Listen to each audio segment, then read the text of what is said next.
Grande foi a alegria do rei de Salém quando entreguei-lhe o jarro com o manuscrito. Ao desenrolá-lo, fiquei surpreso ao ver sua atenção voltar-se para a última parte do rolo, que ainda estava vazia. Como se estivesse lendo algo ali, ele me disse: Abraão, de tudo o que você escreveu, nada me comove mais do que o relato que você registrara na última parte de seu manuscrito. Melquisedeque mostrou-me em seguida um rolo escrito por dentro e por fora, no qual escrevera naqueles 6 anos a história do universo, conforme revelações feitas a ele por um anjo. Tomando o meu manuscrito, ele o costurou ao seu, formando um grande rolo. Tendo feito isto, enrolou-o cuidadosamente, colocando-o dentro do jarro. Ao chegar o 8º dia da festa, num ato que surpreendeu a todos, o rei enalteceu o jarro, colocando-o sobre o seu trono. Ao ver o vaso que fora tão humilhado e rejeitado, agora glorificado em meios aos louvores de Salém, senti uma forte emoção e chorei. Era impossível olhar para ele sem pensar no seu significado. Era um perfeito símbolo do Senhor prometido. Por intermédio dele, muitas vidas haviam sido libertas e transformadas, começando pela minha. Sem o dom daquele vaso, eu não teria hoje em meus braços meu querido Isaque, pelo qual Sara e eu esperamos por tanto tempo. Depois de entronizar o jarro, o filho de Adonias, chamando-me para junto do trono, passou a honrar-me perante todos os fiéis. Tomando a caixinha de ouro na qual colocara as 144 pérolas do dízimo, ele colocou-a em minhas mãos, afirmando ser um presente seu para Isaque. Como se não bastasse, ele tomou o vaso que continha o valioso rolo e, colocando-o aos meus pés, disse que ele pertencia a mim e aos meus descendentes para sempre. Com o coração repleto de alegria, prostrei-me diante do rei que me oferecia tão precioso dom, estendendo-lhe as mãos com a caixinha das pérolas. Tomando-a de mim nas mãos, ele a colocou dentro do jarro sob o rolo, reafirmando sua doação. Ao dirigir-me ao aposento naquela noite, tendo ao meu lado Sara, Isaque e o jarro com o seu tesouro, experimentava uma felicidade jamais sentida em toda a minha vida. Como me era difícil pegar-me ao sono. Fiquei acordado por longo tempo, imaginando o futuro de glória de Isaque e do jarro, cuja mensagem de amor, justiça e paz levaria esperança aos meus descendentes por todas as gerações até a vinda do Senhor.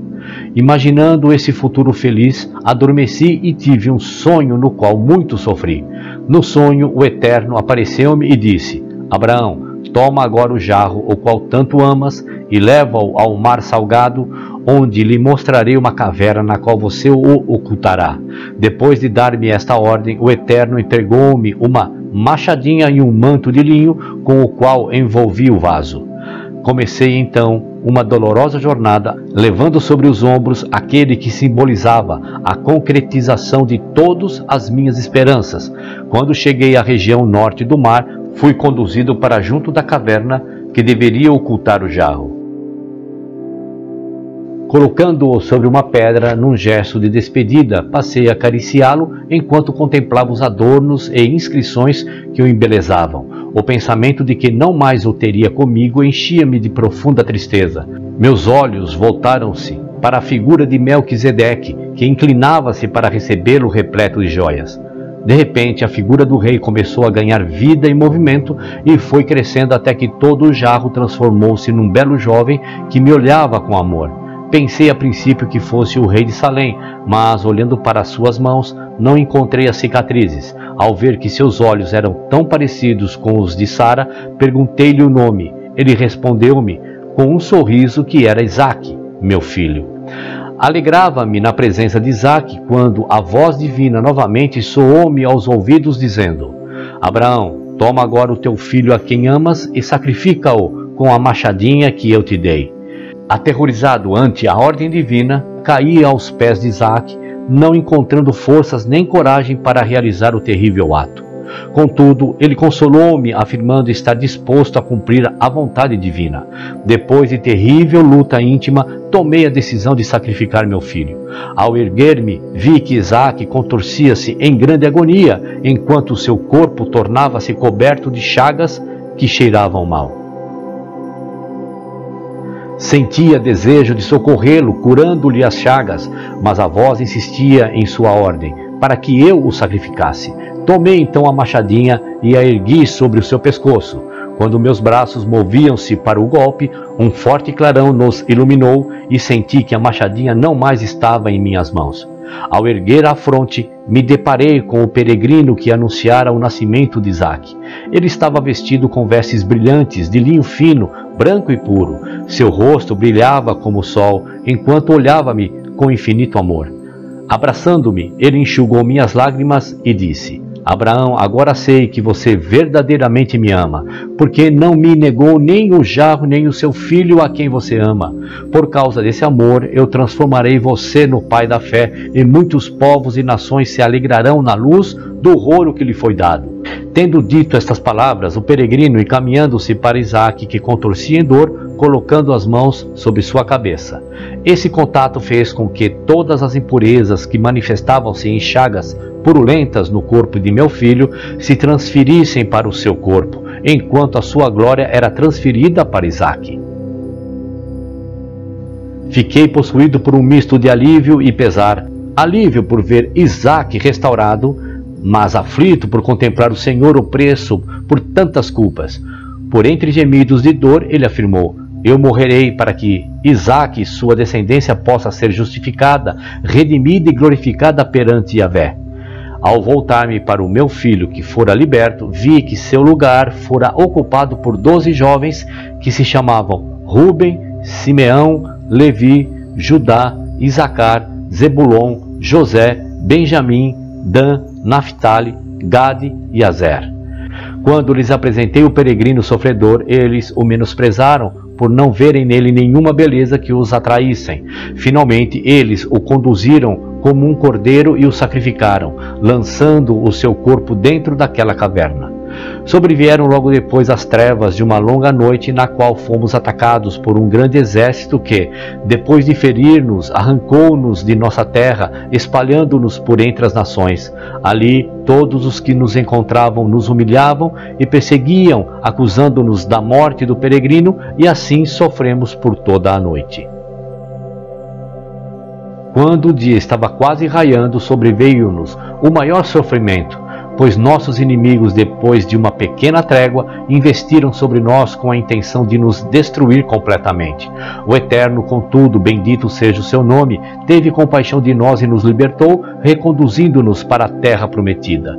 Mas, mesmo ali, não encontramos descanso, pois tínhamos de estar sempre atentos, defendendo-nos de muitos inimigos que procuravam nos destruir.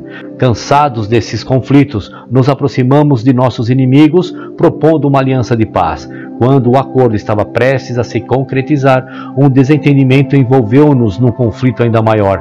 Enquanto ouvíamos gritos de todos os lados clamando contra nós, vimos baixar as trevas de mais uma escura noite. Angustiados, passamos a clamar ao Eterno, dizendo: Até quando, Senhor, buscaremos a paz e não acharemos?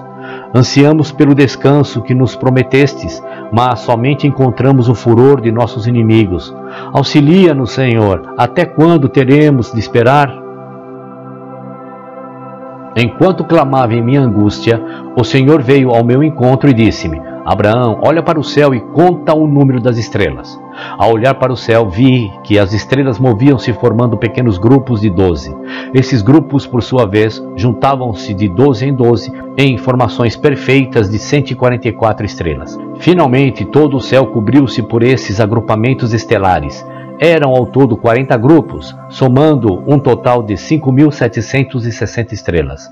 Enquanto imaginava o que poderia significar o número daquelas estrelas, vi surgir no meio delas outra especial que foi aumentando em brilho e grandeza. A sua luz crescente deu-me a certeza de que aquela noite seria finalmente vencida e alcançaríamos um alvorecer de paz.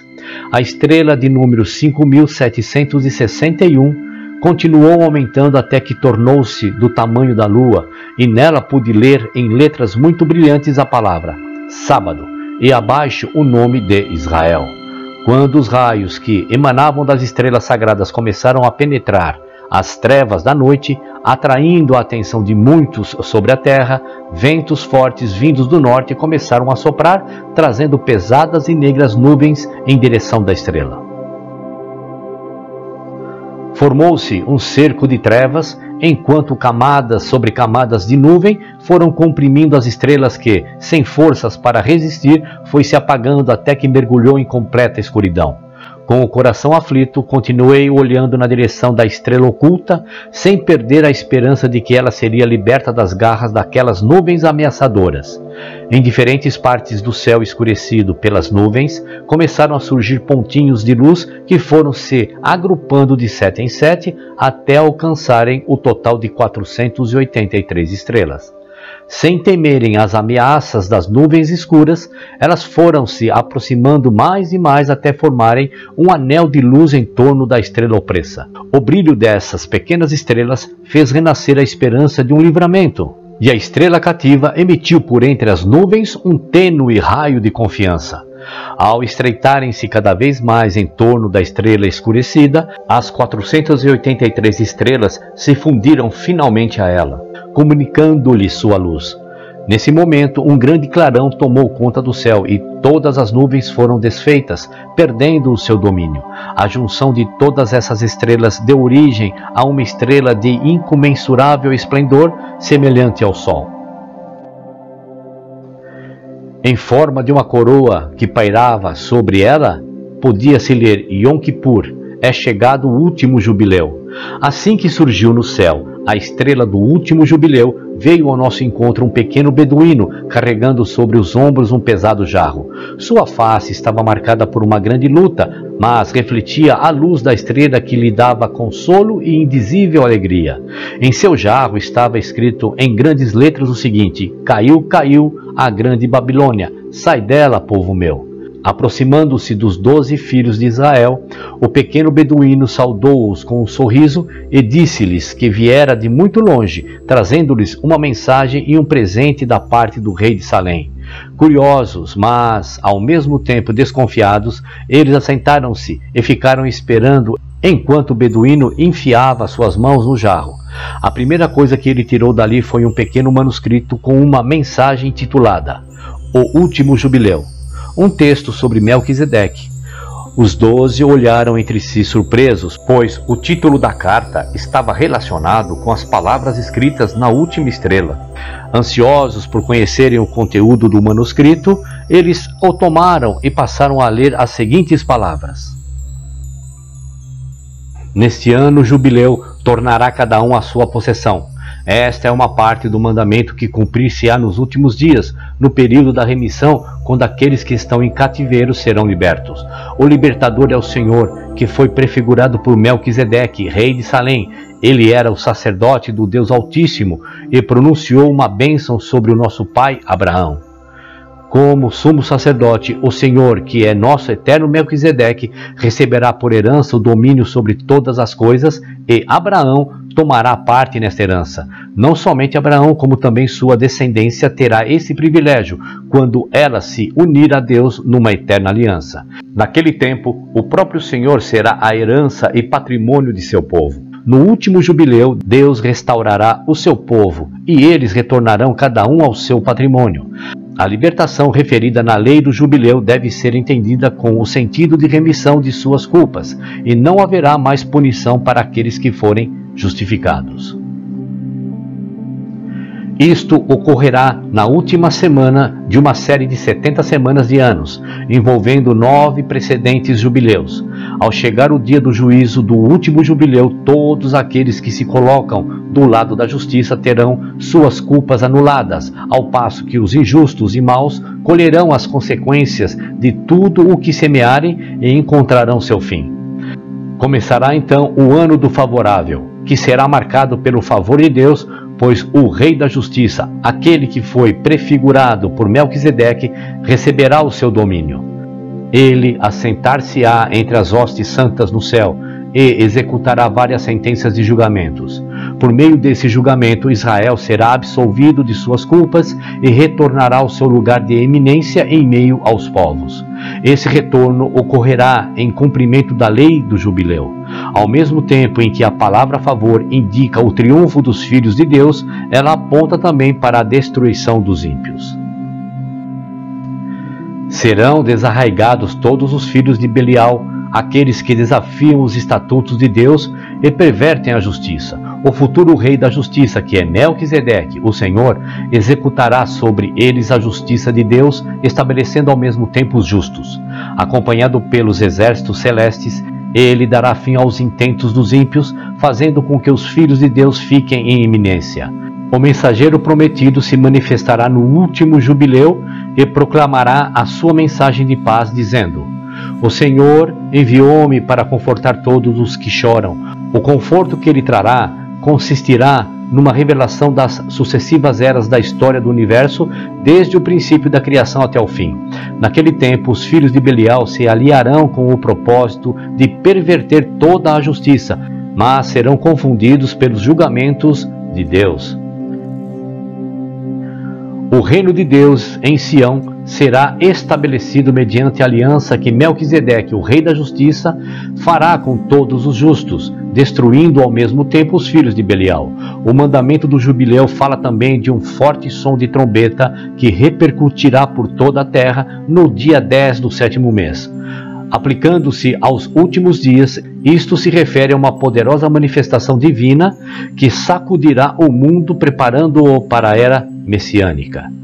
Depois de lerem com atenção as promessas contidas no pergaminho, os 12 voltaram-se para o beduíno que, curvando-se sobre o jarro, tomou um grande rolo de pele de cordeiro, escrito por dentro e por fora. Antes de entregar-lhes, afirmou que a mensagem de consolo prometida no manuscrito que acabavam de ler estava contida naquele rolo especial. Ao abrirem-no, vi que era o livro de Melquisedeque, composto pelo manuscrito do rei de Salém e pelo meu. A leitura dos relatos ali contidos comoveu-os profundamente, levando-os a compreenderem que aquele a quem menosprezaram e entregaram para a morte era o Senhor prometido, o grande Melquisedeque, que, em virtude de seu sacrifício, os libertará naquele último jubileu. Cheio de arrependimento, choraram amargamente, mas foram consolados pelas revelações contidas no manuscrito do rei, onde as sucessivas eras da história eram contadas em ricos detalhes, desde o princípio da criação até aquele tempo. Ao terminarem a leitura do livro de Melquisedeque, os 12 prostraram-se reverentes e louvaram ao Eterno pelo consolo que lhes enviara através de tão humilde mensageiro. Curvando-se sobre o jarro, o menino tomou uma caixinha de ouro ornamentada com pedras preciosas, na qual haviam 144 pérolas de variados tamanhos. Afirmando ser um presente de Melquisedeque para eles, o beduíno passou a distribuí-las 12 para cada, começando por Ruben. Aquelas pérolas simbolizavam a vitória que haviam alcançado mediante a concretização de uma nova e eterna aliança com o grande Melquisedeque, que é o Senhor. Depois de louvarem ao Eterno pelas pérolas que selavam a vitória alcançada, os 12, num gesto de reconhecimento e gratidão, passaram a honrar o humilde beduíno que, por meio de lutas e sacrifícios, resgatara das trevas todos aqueles tesouros para ofertar-lhes naquele jubileu. Representando seus irmãos, Ruben, o primogênito, tomou um de seus melhores mantos e cobriu o corpo desnudo do menino. Aquecido por aquele manto que simbolizava a sua maior conquista, o beduíno emocionou-se ao ver que ele trazia, do lado de seu coração, um distintivo precioso, com a gravura de uma cruz vermelha, da qual saíam raios dourados. Isto fez com que reconhecesse que toda aquela honra recebida pertencia ao Senhor, que resgatou das profundezas de uma caverna, conduzindo os seus passos através de caminhos perigosos e solitários, até que pudesse entregar aos filhos de Israel os tesouros contidos no jarro. Ele devia também aquela conquista aos seus 3 irmãos, sem os quais não teria encontrado aquele presente do rei de Salém. A lembrança de seus irmãos o fez chorar de saudade e desejou muito beijar suas faces, compartilhando com eles toda a honra recebida. Num gesto surpreendente que consolou o coração do menino, Rúben tomou 3 de suas pérolas mais brilhantes e, colocando-as numa caixinha vermelha, entregou-as ao menino e disse: "Estas pérolas são para os seus irmãos." Logo depois surgiram ao longe a figura de 3 beduínos que caminhavam ao nosso encontro, trazendo jarros em seus ombros. Quando os viu, o menino alegrou-se ao descobrir que eram os seus irmãos. O mais velho tinha em seu jarro uma inscrição que dizia: "Temei a Deus e dai-lhe glória, pois é chegada a hora de seu juízo." O segundo trazia no vaso a mesma inscrição contida no jarro do menino, porém em letras menores e menos brilhantes: "Caiu, caiu a grande Babilônia." O terceiro carregava um vaso um pouco maior que os 2 anteriores e nele estava escrita uma advertência: "Se alguém adorar a besta ou a sua imagem, receber o sinal na fronte ou na mão, também o tal beberá do vinho da ira de Deus, que se acha preparado sem mistura no cálice da sua ira. E será atormentado com fogo e enxofre diante dos santos anjos e diante do Cordeiro." Abaixo dessa advertência, em grandes letras, lia-se o seguinte: "Aqui está a perseverança dos santos, daqueles que guardam os mandamentos de Deus e têm a fé do Senhor." Quando eles viram seu irmão mais novo em honra perante os filhos de Israel, correram ao seu encontro e prostraram-se, depondo os seus jarros aos seus pés. Em grande pranto, revelaram o seu arrependimento pelo desprezo e sofrimentos pelos quais o fizeram passar. O pequeno beduíno, inclinando-se para os seus irmãos com amor, beijou-lhes as faces e falou-lhes que tudo o que lhes acontecera fora para o bem. Depois de consolarem-se, os filhos de Israel prepararam um banquete em homenagem ao pequeno beduíno e aos seus irmãos. No banquete, o rolo foi mais uma vez aberto e todos alegraram-se com sua mensagem. Quando estavam quase ao fim da festa, o menino honrou os seus irmãos na presença de todos, dando-lhes as pérolas recebidas de Rúben. O mais velho recebeu a pérola menor, o do meio a pérola de tamanho médio e o mais novo a maior. Eles ficaram felizes ao receberem aquelas joias que simbolizavam sua vitória. Todos tinham agora suas pérolas, menos o menino, cuja alegria consistia em ver os filhos de Israel e seus irmãos enriquecidos pelos presentes do rei. A maior e mais brilhante de todas as pérolas, contudo, Rúben separara para ele. Quando a recebeu, seu coração transbordou de indizível alegria, vendo nela o símbolo de seu triunfo. Na pérola havia 3 inscrições: Melquisedeque, Eliahu, Hanave e Nova Jerusalém. Depois da festa, o pequeno beduíno procurou pelo seu jarro e ficou surpreso ao encontrar-o repleto de pérolas. Com muito esforço, tomou-o em seus braços, levando-o para junto de seus irmãos, que tinham os seus jarros vazios. Começando pelo primogênito, ele foi compartilhando o tesouro até que todos os vasos se encheram com aquelas lindas pérolas. Renascidos pelo arrependimento e movidos pela gratidão, os 3 beduínos, juntamente com os 12 filhos de Israel, seguiram os passos do menino na realização de uma importante obra sobre a terra. Sua missão seria abrir perante o mundo o rolo de Melquisedeque, oferecendo a todos quantos aceitassem sua mensagem aquelas pérolas que simbolizavam a vida. Durante 6 anos, a humanidade teria a oportunidade de conhecer a mensagem do rolo e as advertências escritas naqueles jarros, apossando-se das pérolas da salvação. Ao fim dos 6 anos, os jarros se esvaziariam e o rolo seria fechado. Enquanto os anos da oportunidade se escoavam, multidões acorriam de todas as partes em busca da mensagem do rolo e das pérolas. Olhando para os céus, descobri que a cada novo ano que era representado por um dia da semana, uma nova estrela surgia ao lado da estrela do jubileu, iluminando cada vez mais a terra com a sua glória. Ao fim dos 6 anos de oportunidade, o mundo achava-se dividido em 2 classes de pessoas: os possuidores das pérolas da salvação, que são chamados filhos de Deus, e os que rebelaram-se contra a mensagem do rolo, os filhos de Belial. Ao expirar-se o tempo da oportunidade, no momento em que as 6 estrelas do jubileu enchiam toda a terra com sua claridade, soou uma voz desde os céus dizendo: "Está consumado." Quem é injusto, faça injustiça ainda. E quem está sujo, suje-se ainda. Quem é justo, faça justiça ainda. E quem é santo, santifique-se ainda. Eis que cedo venho, e está comigo a minha recompensa, para retribuir a cada um segundo a sua obra. Eu sou o Alfa e o Ômega, o primeiro e o derradeiro, o princípio e o fim. Bem-aventurados aqueles que lavam as suas vestiduras no sangue do Cordeiro, para que tenham direito à árvore da vida e possam entrar na cidade pelas portas. Ficarão de fora os feiticeiros, os adúlteros, os homicidas, os idólatras e todo o que ama e pratica a mentira. Quando o Senhor, que é Melquisedeque, proclamou o decreto, o rolo foi fechado, pois não havia mais pérolas nos jarros. Subitamente, as 6 estrelas se apagaram, mergulhando o mundo em completa escuridão. Surgiu então no céu uma estrela vermelha, cujos raios traziam luz e proteção para os filhos de Deus, ao passo que para os ímpios traziam trevas e sofrimento.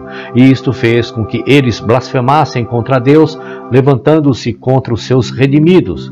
No momento mais difícil, quando as mãos dos ímpios pesavam sobre os justos prestes a destruí-los, a terra foi sacudida por um grande terremoto. Em meio às nuvens negras surgiu o brilho de uma estrela que foi crescendo rapidamente até cobrir todo o céu. Hosanas de vitória ecoaram por todas as partes, quando os remidos contemplaram a face do Senhor, que vinha em seu socorro, acompanhado pelos exércitos dos céus. Diante de sua presença majestosa, os ímpios fugiram, mas foram consumidos pelo fogo. O Senhor fez soar sua trombeta, e todos os justos mortos ressurgiram com os corpos perfeitos e imortais. Logo depois, os justos vivos foram transformados, recebendo igualmente corpos incorruptíveis. Acompanhados pelos anjos, fomos arrebatados para o encontro com o nosso Rei e Redentor nos ares. Ele nos recebeu com indizível alegria e nos conduziu numa viagem inesquecível rumo à nova e eterna Jerusalém. Ao entrarmos na Cidade Santa, ficamos deslumbrados diante de tantas maravilhas. Fomos conduzidos ao paraíso, onde fora preparado um grande banquete para nós, ali, diante do trono, em meios às hosanas angelicais. Fomos coroados pelo Senhor, recebendo um reino de paz que jamais findará. Enquanto desfrutava as delícias do Éden, acordei e vi que tudo fora um sonho. Levantando-me, tomei Isaque nos braços e, sentando-me do lado do jarro, os acariciei até o alvorecer, enquanto relembrava as cenas marcantes de meu sonho.